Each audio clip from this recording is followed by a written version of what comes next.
কিছুদিন আগে লেবার পার্টির নতুন সরকারের চ্যান্সেলর রেচেল রিভ জানিয়েছেন যে পেনশনভোগীদের জন্য উইন্টার ফুয়েল পেমেন্ট বাতিল করা হবে।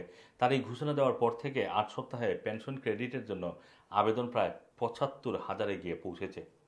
Department for work and pension কর্তৃক শুক্রবার প্রকাশিত পরিসংখ্যানে দেখা গেছে গত ২৯ জুলাই থেকে ৮ সপ্তাহে প্রায় ৭৪,৪০০টি পেনশন ক্রেডিট দাবি করা হয়েছে। চ্যান্সেলরের ঘোষণার আগে আগের যে ৮ সপ্তাহে এই সংখ্যা ছিল ২৯,৫০০টি। এখন প্রায়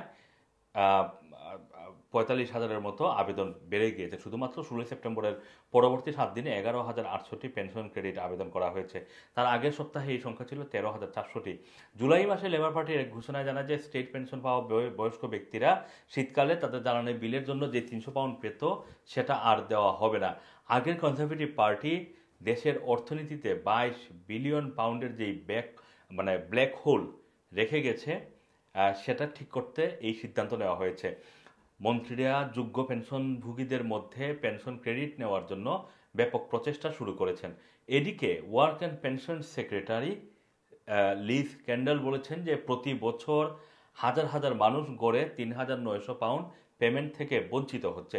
এদিকে উইন্টার ফুয়েল পেমেন্ট বাতিল করায় সরকার নিজ দলসহ সব ধরনের মহল থেকে সমালোচনার মুখে পড়েছে। লেবার পার্টির সম্মেলনে লেবার সদস্যরা এই সিদ্ধান্ত বাতিল করারও একটি প্রস্তাবের পক্ষে ভোট দিয়েছেন।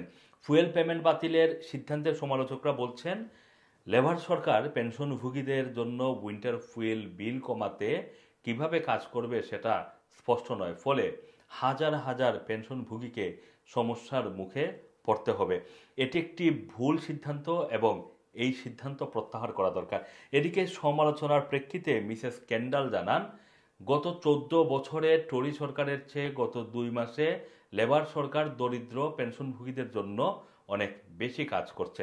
এদিকে আপনারা জানেন যে আগামী বাজেটকে সামনে রেখে ইতিমধ্যেই লেবার পার্টির দেশের প্রধানমন্ত্রী স্যার কিয়ার স্টারমার তার প্রাক বাজেট যে বিভিন্ন বক্তব্যে সেখানে কিন্তু উল্লেখ করেছেন যে আগামী বাজেট যথেষ্ট বেদনাদায়ক হবে, যথেষ্ট পেইনফুল হবে ব্রিটিশ নাগরিকদের জন্য, এবং তিনি আবেদন করেছেন যে এই বাজেটটি বেদনাদায়ক হলেও ভবিষ্যতের ব্রিটেনের জন্য এটি অত্যন্ত কার্যকর একটি পদক্ষেপ হবে।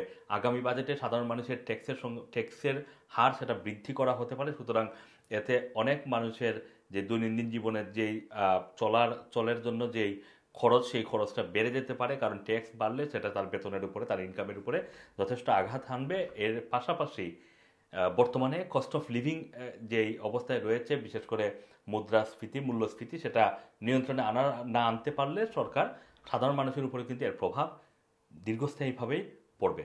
Assam Masum, Rana TV, London.